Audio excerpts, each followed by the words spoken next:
Assalamualaikum warahmatullahi wabarakatuh. Bapak Ibu warga Kota Banda Aceh yang kami muliakan, kami himbau kepada seluruh masyarakat Kota Banda Aceh sehubungan dengan beberapa hari ini kondisi cuaca ekstrim melanda Kota Banda Aceh berupa hujan disertai badai. Maka dengan ini kami himbau sebagai berikut: tetap tenang dan waspada dalam menghadapi cuaca ekstrim di Kota Banda Aceh. Menyikapi cuaca ekstrim dengan usaha-usaha mitigasi bencana mandiri berupa dengan tidak keluar rumah saat angin kencang yang bisa terjadi dengan tiba-tiba, di mana dikhawatirkan adanya pohon yang tumbang atau material bangunan yang bisa menimpa warga.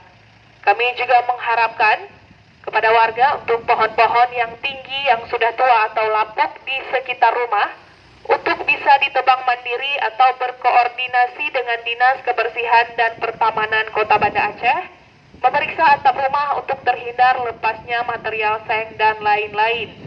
Bila ada kejadian berupa terjadi kerusakan rumah, serta hal-hal yang lain di lingkungan masyarakat, segera melaporkan ke Kepala Desa untuk diteruskan kepada camat.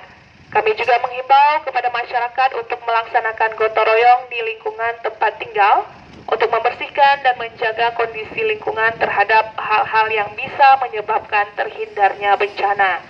Demikian himbauan ini kami sampaikan. Sekian dan terima kasih. Wassalamualaikum warahmatullahi wabarakatuh.